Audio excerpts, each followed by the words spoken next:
the tokens that they prepared. I'd like to acknowledge donors and sponsors for these souvenirs that the pastors are taking home tonight.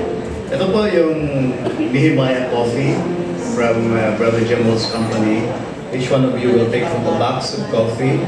And we made, dahil kape natin giveaway, ipagawa kami ng special coffee mug na may logo ng ating program and poster ng gabi.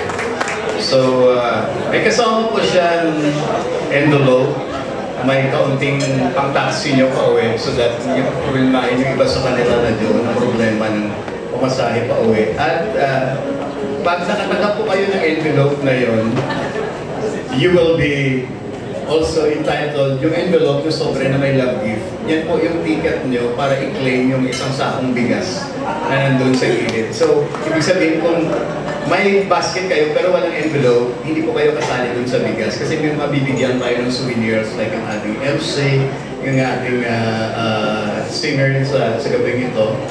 So, wala kang pakusan yung bigas. So, yun lang po. I'd like to turn the mic over to our Vice President. Magandang gabi sa lahat. Nakikita namin how God is amazing when we prepare this activity. Si Pastor JR nag-update sa amin sa GC and how the Lord paved the way for people na support this undertakings. So, sabi nga ni Pastor Herman, maraming surprises. So, tonight, we will be, starting this year, we will be recognizing yung mga pastor po natin who labor with the convention. Yung recognize po namin this year muna is 20 years and above. Pero next year po, umpisa na po namin ng multiple of 5.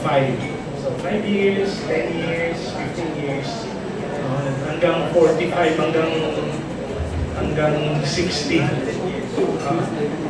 Luzon Convention na po. Muna. Okay, so Sister Abby. Thank you, Vice President Leo.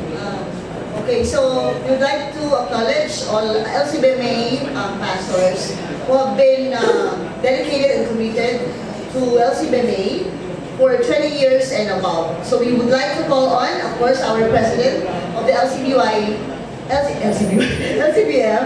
to come in front to give the gifts for them and token for them, as well as our Vice President, of course.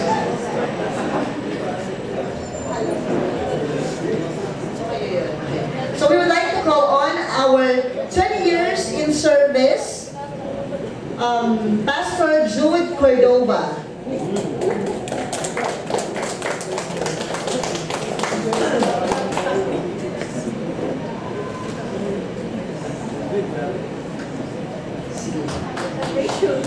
Happy graduation. Alright, so picture po tayo. And then we would like also to call on our 23 years of service, Reverend John Almario.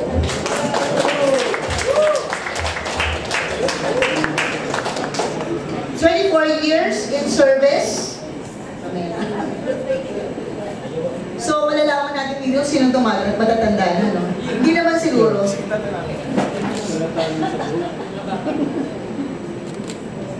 24 years in service, Pastor Luis Salivio.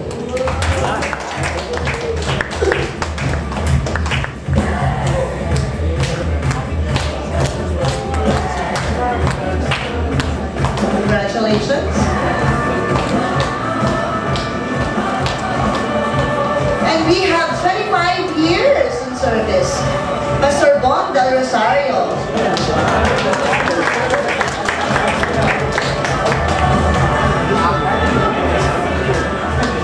Bakit na po?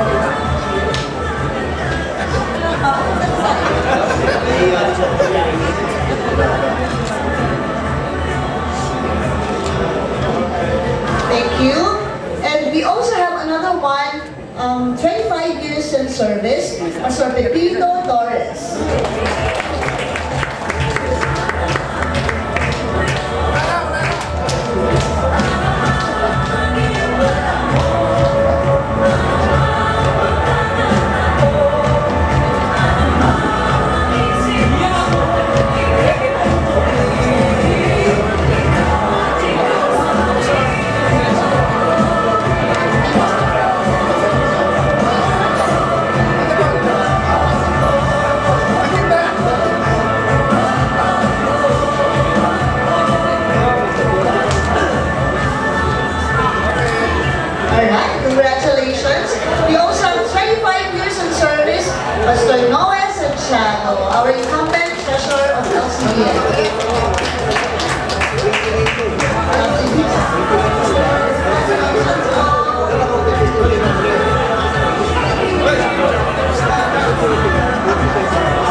no? 26 years. So we have Pastor Jessie Porras. Ang ating sobrang abala sa ating gawain ngayong gabi. Congratulations!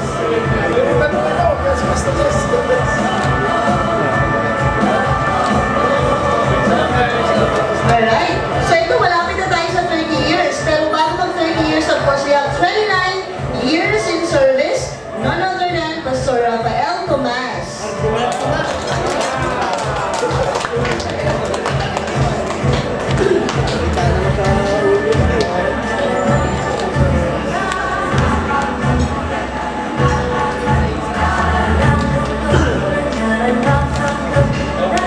Alright, so palagpagan naman natin ang mga 29 years of service in LCBMA as pastors. Now, we would like to call on, of course, ito medyo ano na to, kasi 30 years na to in service. Parang ano to, sobrang tagal na, pero mas may tatagal pa later. We'd like to call on our 30 years in service, none other than Reverend Rosan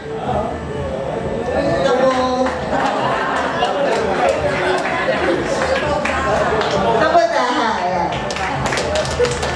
Hindi ko mabasa kasi wala akong salamin.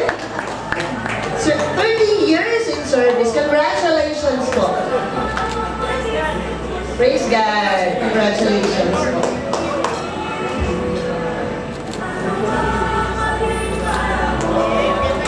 Okay, so kung may 30 years, syempre may pataas ng pataas. Naku, huwag na natin tanongin kung ilang taon na siya. Pero the commitment in serving the Lord through LCBMA as well, of course, nandito po siya ngayon. Siya po ay ang ating wife ng ating yumaong Reverend Eli Formileza. None other than Pastora Manay Mirna Formileza. Congratulations. 48 years in service.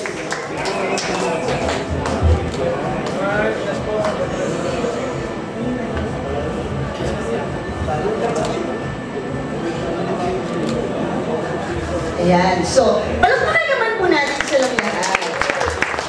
So, wag po kayong malungkot because the Lord has been very good and ang blessing talaga ni Lord sa atin is so abundant that He uses another person to give dun sa mga walang sinabi natin, hindi naman siya 20 years of service, but still we wanted to acknowledge your service in LCBMA as well as for the Lord's glory. So we would like to call on, of course, the rest of the pastors who will also receive care of and sponsored by our none other than our President Engineer Bendy.